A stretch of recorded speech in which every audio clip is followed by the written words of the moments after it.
தென்னாடுடைய சிவனை போற்றி, என் நாட்டவர்க்கம் இறைவா போற்றி, ஐந்து கரத்தனை ஆனைமகனை இந்தின் இளம்பரை ஏற்றினை நந்தி மகந்தனை ஞான குழந்தனை புந்தியில் வைத்தடி போற்றுகின்றன. அபிராமி ஆன்லைன் ஆஸ்ட்ரோ டிவியில் நாம் இன்று பார்க்கவிருக்கும் தலைப்பு சூரியன் என்ற கிரகத்தை பற்றியதானது. சூரியனை நாம் அறிவியல் ரீதியாக எப்படி பார்க்குறோம், புராண ரீதியாக எப்படி பார்க்குறோம், ஜோதிட ரீதியாக எப்படி பார்க்குறோம் அப்படிங்கிற 3 தலைப்பில் இந்த சூரிய கிரகத்தை பற்றி இன்னைக்கு நம்ம பார்க்க போகிறோம். சூரியன் அப்படிங்கிற கிரகத்தை முதல்ல நாம் அறிவியல் ரீதியாக பார்க்கோம். இதை சூரியனை அறிவியல் ஆய்வாளர்கள் நட்சத்திரம் அப்படின்னு சொல்கிறாங்க. அடுத்தது இந்த சூரியன் எப்போ தோன்றியிருக்கும் அப்படின்னு அறிவியல் ஆய்வாளர்கள் கணக்கிட்டு சொல்லும்போது சுமார் ஒரு 4.5 பில்லியன் ஆண்டுக்கு முன் தோன்றியதாக கணக்கிட்டு சொல்றாங்க. சரி, பில்லியன்னா எந்த அளவு, ஒரு அளவு நமக்கு அவ்வளவு பில்லியன் கணக்கில் மில்லியன் கணக்கு அந்த அளவு நமக்கு தெரியாது இல்லையா? எல்லாத்துக்கும் தெரியும்னு சொல்ல முடியாது, ஒரு சிலருக்கு தெரிஞ்சிருக்கலாம். அப்ப பில்லியன் அப்படிங்கிறது பார்த்தீங்கன்னா 100 கோடி, ஒரு பில்லியன் என்பது 100 கோடி ஆண்டுக்கு சமம். ஒரு மில்லியன் என்பது 10 லட்சம் ஆண்டுகள் அப்படின்னு கணக்கு. பில்லியன் அப்படிங்கிறது 100 கோடியும் மில்லியன் என்பது 10 லட்சமும் அப்படின்னு கணக்கு வச்சுக்கலாம். அப்ப சூரியன் சுமார் ஒரு 450 கோடி ஆண்டுக்கு முன் தோன்றியதாக நம்மளுடைய அறிஞர்கள் கூறுகிறார்கள். சரி, இதனுடைய நிறை, விட்டம், இதுக்கும் சூரியனுக்கும், அதாவது பூமிக்கும் சூரியனுக்குள்ள தூரம், இதையெல்லாம் நம்மளுடைய அறிஞர்கள் அளவெடுத்து நமக்கு சொல்லியிருக்காங்க. அதையும் நாம் தெரிஞ்சுக்கிறோம். இப்போ சூரியன் பூமியை விட 109 மடங்கு பெரியது. பூமியினுடைய அளவை விட 109 மடங்கு சூரியன் பெரியது. அதே போல இதனுடைய சூரியனுடைய விட்டம் அப்படின்னு பார்த்தீங்கன்னா குறுக்களவு 1.39 மில்லியன் கிலோமீட்டர் பரப்பளவு கொண்டது சூரியனுடைய விட்டம். அதே போல சூரியனுடைய நிறை அப்படின்னு பார்த்தீங்கன்னா பூமியினுடைய நிறையில விட 3,30,000 மடங்கு நிறை கொண்டது தான் இந்த சூரியன். அதே போல இந்த சூரியனுடைய தூர அளவு நம்ம எப்படி பார்க்குறோம் அப்படின்னா, நமக்கும் பூமியிலிருந்து சூரியனுடைய தொலைவு அப்படின்னு பார்த்தீங்கன்னா சுமார் 149.6 மில்லியன் கிலோமீட்டர் தொலைவு கொண்டது சூரியனுக்கும் பூமிக்குமான தொலைவு. அடுத்ததாக சூரியனுடைய ஒளி பூமிக்கு வந்து சேர்வதற்கு சுமார் 8 நிமிடங்கள் வரும் என்று கணக்கிட்டார் நம்மளுடைய ஆய்வாளர்கள் கணக்கிட்டு நமக்கு கூறியிருக்கிறார்கள். அதே போல பூமியில உயிரினங்கள் வாழ்வது அப்படிங்கிறது சூரியன் இல்லைன்னா அந்த வாழ்வியல் அமைப்பே, உயிரியல் அமைப்பே பூமியில இருக்காது சூரியன் இல்லைன்னா அப்படின்னா அவங்களுடைய ஆராய்ச்சியில சொல்லியிருக்காங்க. அதே போல இந்த சூரியன்ல எப்படி இந்த சூரியன் ஒரு நெருப்பு கோளமாக இருப்பது, அதுவும் இல்லாம அது அணையாம இருக்குது அப்படிங்கன்னா ஒரு காரணம் வேணும்ல. இப்போ நம்ம ஒரு நெருப்பை பற்ற வைக்கிறோம், அந்த எரிபொருள் தீர்ற வரைக்கும் தான் இருக்கு. இப்போ கேஸே நம்ம வீட்டில் அடுப்பில் பற்ற வைக்கிறோம்னா அந்த சிலிண்டர் எவ்வளவு கேஸ் இருக்குதோ அந்த அளவுக்கு தான் அது எரியும். அதுக்கு ஒரு கால அளவு இருக்கு. நம்ம எந்த அளவுக்கு அதை பயன்படுத்துகிறோமோ அந்த அளவுக்கு அதனுடைய கால அளவு இருக்கு. ஆனால் சூரியன் மட்டும் எப்படி இந்த 450 கோடி ஆண்டுகள் எப்படி அதை ரீஜைன் பண்ணி அந்த ஆற்றலை வெளியிட்டுக்கிட்டு இருக்கு அப்படின்னு ஆராய்ச்சி செய்து நம்மளுடைய ஆராய்ச்சியாளர்கள் என்ன சொல்றாங்க அப்படின்னா, அதுல ஹைட்ரஜன் அணுக்கள் ஒன்றோடு ஒன்று மோதிக்கொண்டே வெப்பம் உற்பத்தி ஆகிறது அப்படின்னு சொல்றாங்க.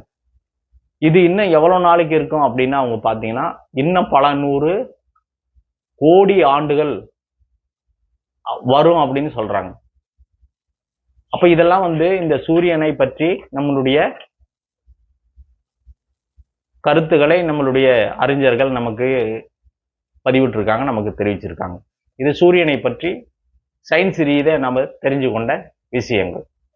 அடுத்தது, நமது முன்னோர்கள் சாஸ்திரம் புராணாதாரம் அப்படிங்கிற அமைப்புல சூரியனை பத்தி எந்த விதமான கருத்துக்களை பதிவு செய்திருக்காங்க அப்படின்னு பாத்தீங்கன்னா, சூரியன் முதல்ல அஸ்த நட்சத்திரத்துல பிறந்திருக்கிறார். அவருடைய தாய் அப்படின்னு பாத்தீங்கன்னா தட்சனுடைய மகள் அதிதிக்கும் காசியப்ப முனிவருக்கும் பிறந்தவர் தான் இந்த சூரியன். சூரியனுக்கு பல மனைவிகள் இருப்பதாக கூறப்பட்டிருக்கிறது. அதுல பாத்தீங்கன்னா சஞ்சனாவும் சாயாதேவியும் நம்ம முக்கியமானதா எடுத்துக்கலாம். இந்த சஞ்சனாவுக்கு பிறந்தவர்கள் அப்படின்னு பாத்தீங்கன்னா யமதர்மர், வைவாஸ்தமனு, யமுனை அப்படின்னு 3 பேரும். சாயாதேவிக்கு சனி, தபதி,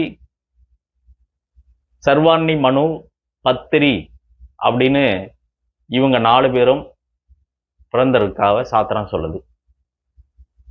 மேலும் இந்த சூரியனுக்கு அமைக்கப்பட்டிருக்கும் கோயில்கள் அப்படின்னு நம்ம பார்த்தோம்னா ஒடிசாவில கோனார்க் சூரியன் கோவில், அதே போல குஜராத்தில் சூரியனார் கோவில் இருக்குது. காஷ்மீர்ல மார்த்தாண்ட கோயில் அப்படின்னு கோயில் இருக்கு. ஆந்திர பிரதேசத்துல ஆரவல்லி சூரியன் கோவில் ஸ்ரீகாகுளம் அப்படிங்கிற இடத்துலையும் இருக்கு. இது சூரியனுடைய கோயில்கள் இருக்கும் இடம். இது நம்ம வழிபாட்டு முறைகளும் நமது முன்னோர்கள் புராணத்தில் கூறியிருக்கிற சூரியனை பற்றிய தகவல். ஜோதிட சம்பந்தமானதுல சூரியனை பற்றி நாம் சில தகவல்களை தெரிந்து கொள்வோம். முதல்ல சூரியனுடைய நட்சத்திரங்கள் அப்படின்னு பார்த்தீங்கன்னா கிருத்திகை, உத்திரம், உத்திராடம், இது சூரியனுடைய நட்சத்திரங்கள்.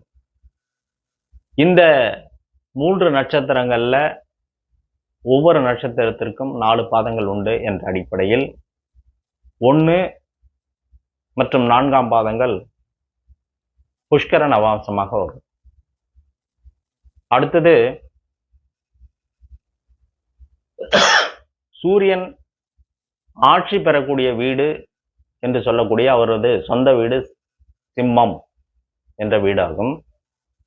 அதே போல அவர் உச்சம் பெறக்கூடிய வீடு மேசம், உச்சம் பெறும் நட்சத்திரம் அசுபதி, உச்சம் பெறும் பாகை 10 பாகை மேசத்துல. அதே போல அவர் துலாம் ராசியில் சுவாதி நட்சத்திரத்தில் 10 பாகையில் நேசமாகிறார். அவர் மூலத்திரிகோண வீடு என்பது சிம்ம வீட்டில் 20 பாகையில் அவள் மூலத்திரிகோண அந்தஸ்தை பெறுகிறார். சூரியனுக்கு நட்பு கிரகங்கள் என்று சொல்லப்படுவது குரு, வளர்பிறை சந்திரன், செவ்வாய், இவர்கள் நட்பு கிரகமாகவும், ஏனைய கிரகங்களான சனி, ராகு, கேது, சுக்கிரன் இவர்கள் பகை கிரகங்களாகவும் கூறப்படுகிறது. சூரியன் நேசம், அஸ்தங்கம், வக்கரம் பெறுவதில்லை. ஆனால் மற்ற கிரகங்களுக்கு அந்த நிலையை ஏற்படுத்துவதற்கு காரணமாக இவர்தான் அமைகிறார். அதே போல சூரியனுடைய வீட்டில் தன்னுடைய சொந்த நட்சத்திரம் உத்திரம் உள்ளது என்பதையும் நாம் புரிந்து கொள்ள வேண்டும். அந்த உத்திர நட்சத்திரம் வர்க்கோத்தமம் பெறும் நட்சத்திரமாக உள்ளது. அதுவும் ஒரு சிறப்பம்சம். அதே போல சூரியன்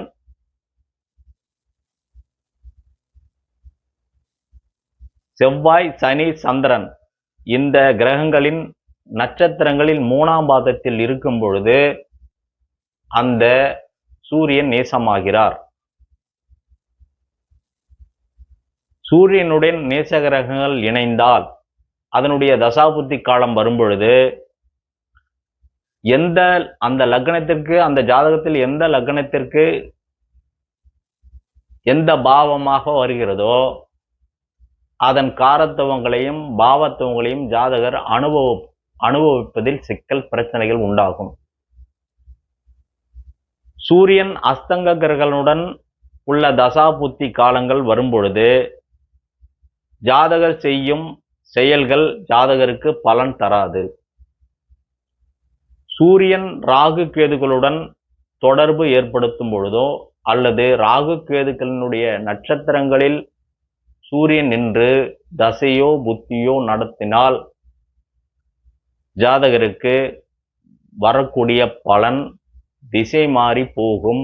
அது மட்டுமல்ல, அதனால் ராஜ தண்டனை அனுபவிக்கக்கூடிய ஒரு சூழ்நிலையும் உருவாகலாம் என்று நமது முன்னோர்கள் இந்த ஜோதிட சம்பந்தமான தகவல்களை புத்தகங்கள் வாயிலாகவும் ஓலைச்சுவடி வாயிலாகவும் குரு சிஷ்ய பாரம்பரிய வாயிலாகவும் நமக்கு பதிவு செய்திருக்கிறார்கள் என்பதை நாம் இப்பொழுது பார்த்திருக்கிறோம்.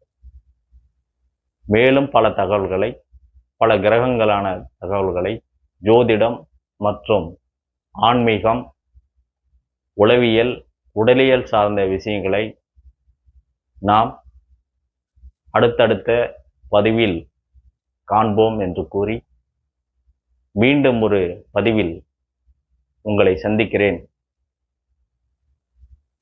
என்றும் என்னுடைய தொலைபேசி எண் 95 85 32 80 32 ஜோதிட சம்பந்தமான